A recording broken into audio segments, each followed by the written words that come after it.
Okay, and we are live. Good morning, afternoon, or evening, wherever you happen to be in this wonderful world of ours. This is our weekly presentation show. My name is Scott, and with me is Trina Paulus, author of Hope for the Flowers, but so much more than that, Trina.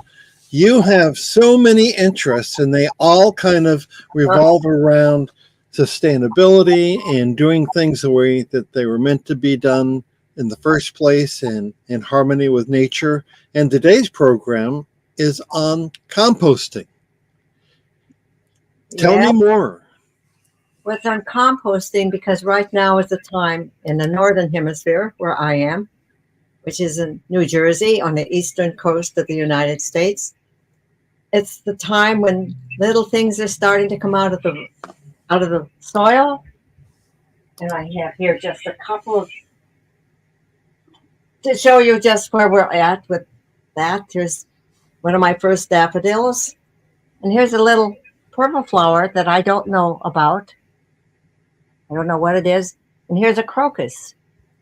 And this is a kind of crocus that has the wonderful spice in the middle of it. And that little thing, very expensive spice. What's it called? It's called, it's blocking. I'm blocking it right now. Saffron? Saffron, yes. Yeah. Lift it up just a smidge so we can see it. There we go. And I'll make you full screen here. That's a little bit of a... Those are beautiful. Look at those. And there's a little white flower that comes up even in the snow called a snowdrop that I don't have here, but that's in my yard right now. And the little tufts of grass are coming up, and a lot of future daffodils are coming up in my yard. And I'm starting to see the beginning of my major plant.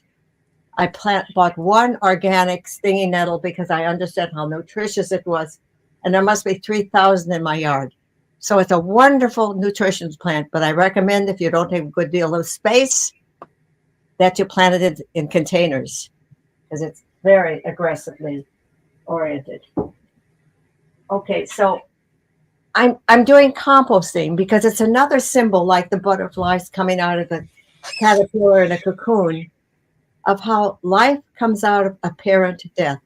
Because when the caterpillar goes into the chrysalis or into the cocoon,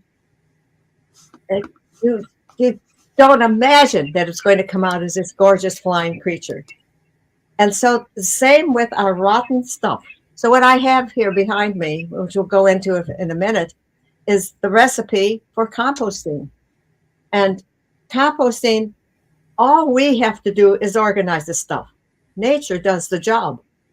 Nature takes care of it with the little teeny microorganisms that change this dead, rotten organic material, which can be our food waste. It can be our grass clippings, which are green, the green stuff, and the brown stuff, which is the leaves that we have abundance of. And so it pains me to see people throwing away this great gold that can be made into such riches, because along with carbon dioxide, we have to be careful as we worry about global warming that we don't focus on carbon dioxide, because organic soil that's left alone is not polluted with pesticides and insecticides and artificial fertilizers and just fed with compost and things like that. It's the best sequester of carbon dioxide in the world. And then it's there in the soil when the plants need it. Everything that grows requires carbon dioxide. So we make a beautiful balance with it. We breathe in oxygen, we give out carbon dioxide, and the plants grow. And they do the opposite. They take in the carbon dioxide and they give us oxygen. So that's the way that the planet is meant to work. So that's what we have to be aiming for. So that's my focus on all the global warming thing. And so, but people are one side or the other on this, as in so many things these days. Both sides have some truth in them, and both sides can be exaggerating the problem. So we have to find that way where, like the people who say carbon dioxide is no problem. Well, they have some point to them that the other people who think it's the big problem don't seem to see. So we have these, we have to have this better balance. It doesn't mean a lackadaisical thing where I don't care at all. It's too big for me. Just let other people worry about it. It's a different position. It's a caring position.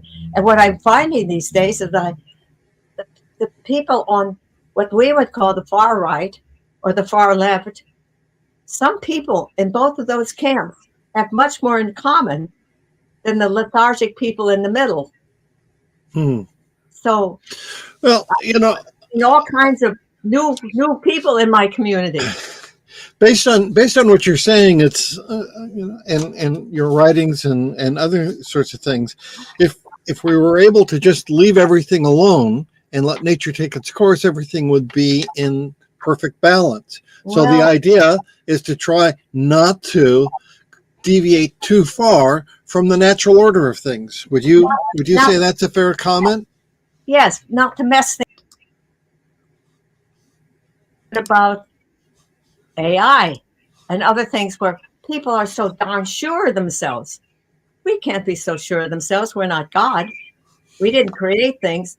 And science is always asking questions. So to feel that science is settled, or like Fauci said, I am science. My gosh, what real scientist would ever say that? I mean, I just can't understand. But let's get back to composting, because it's such a wondrous thing. And I think I want to start with this beautiful quote from yesterday's Mass. This is Holy Week, Palm Sunday is coming up. Holy Week is coming up. It's Ramadan. This year, the Jewish feast of Passover is almost a month later because they go by the moon. We go by another calendar. And very often it's the same time. And so we're coming up to this special week for us as Christians. And Ramadan is going on right now with this fast. This fast is amazing. It's no food or water from sunrise to sundown. And sometimes that's a very long time in the heat of the summer too, because it travels around the year by the moon.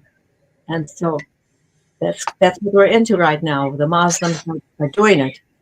And I'm just doing a little minor kind of fast on Fridays, basically, and water. It used to be much stronger in our Catholic tradition to fast more thoroughly, and people my age aren't required to fast at all. So I want to show you, this is a brochure that we made. It's one of my environmental groups, Cornucopia Network of New Jersey. Leaves and grass, perfect together. And that's what you need. You need the carbon of the leaves or some carbon things, and you need the grass, and it put your food waste in there. No bones, no big fats, things that are going to really attract rats you don't want. So we have this, and I have just a little drawing of a container there, a little fence that keeps it together. And the principle is layering. And I actually brought some ingredients to show you. Let's see. How do I move myself to show my pantry here? Okay, that's kind of the pantry. Let's get where I have. Here's my leaves. Here's some food waste that I brought out of my bucket in the kitchen. And here's just some soil. So the way you make it, they say don't have a place that has wet feet outside. Don't, so it's soggy all the time. You want it to be the dampness of a wrung out sponge is what they say. So you make this would be a good thing to put down first, or any kind of stems you have or light branches. I'm imagining outdoors. I'm imagining that you do it in the size maybe 3 feet wide or something. You can also do it inside, by the way, and you can also have a worm box, worm inside or something. You make layers. So here's our layer of leaves. And let's see, I'll put that on my lap, and I'll pull up some of the stuff I have here. I have some banana peel. I have some outer onion things here, and some little avocado peel. And and some orange peel. They say that citrus isn't so good for it, but I don't think if you have a bunch of other stuff, it's so bad. This is some old cereal that I think got a little too old, so I'll put it in. So I'll just dump this in. This is about 1 layer worth of it. And then you put in a little of your organic soil. That helps add more microbes to it. You don't have to do this. The microbes will come up from the bottom. You put this, wherever you put this, you usually would do this. So you put in a little layer of that. Then you can start over again. Or if you have another bucket of food waste, you can throw it on. One of the themes that's on this little pamphlet that we wrote was compost always works eventually. So you can, So Trina, could you show us what you've done? You had your bowl in your lap. Could you go ahead and show us what just because this is TV and we can do that. Okay, well then, if it's better, I for neatness outside when I do this in my compost containers, I try to end with leaves because they look a little better and they don't attract flies so much. Sure. Okay. Good. So that would be that sandwich. Thank you, Trina. So thank you, Scott. Scott, you're doing it too at your house, aren't you?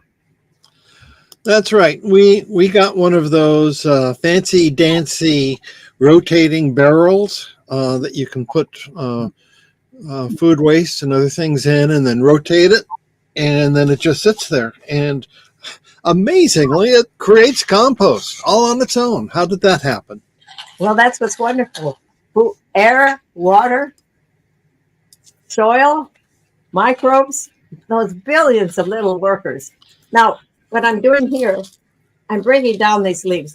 What leaves I showed you were not broken down, and it works. But the smaller the particle, the faster things will work. Well, that makes sense, I'm sure, to you, just even thinking about it. There's just more area of oxidation and breaking down, and water can get on it and everything. So I'm just doing my own little. So if you have a chipper, you can chip it. But you don't have to do any of that stuff. And you don't even have to go to this composting trouble. If you make a big pile of leaves, that's what I'm trying to convince one of my friends to do. Put like a chicken wire around it, like a big silo, like at least 3 feet wide, 4 feet, 5 feet, whatever room you have. It can be high.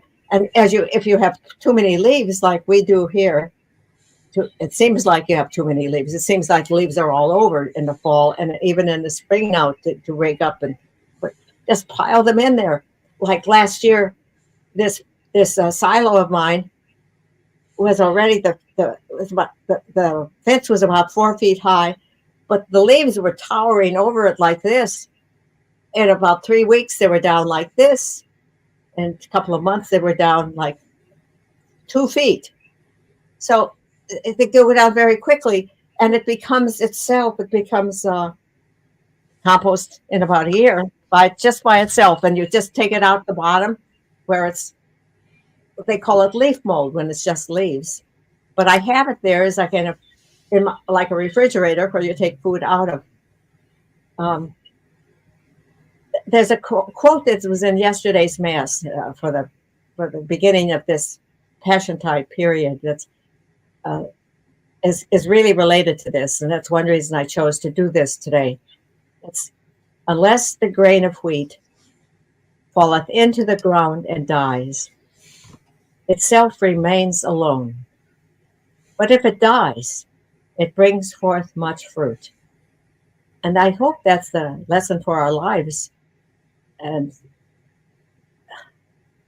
that there's a way in which we have to die to our selfishness so that we can be fruitful. And that's the message of Hope for the Flowers, which is, again, and I'm glad, Scott, that you've taken it on, because it certainly seems the answer to so many things.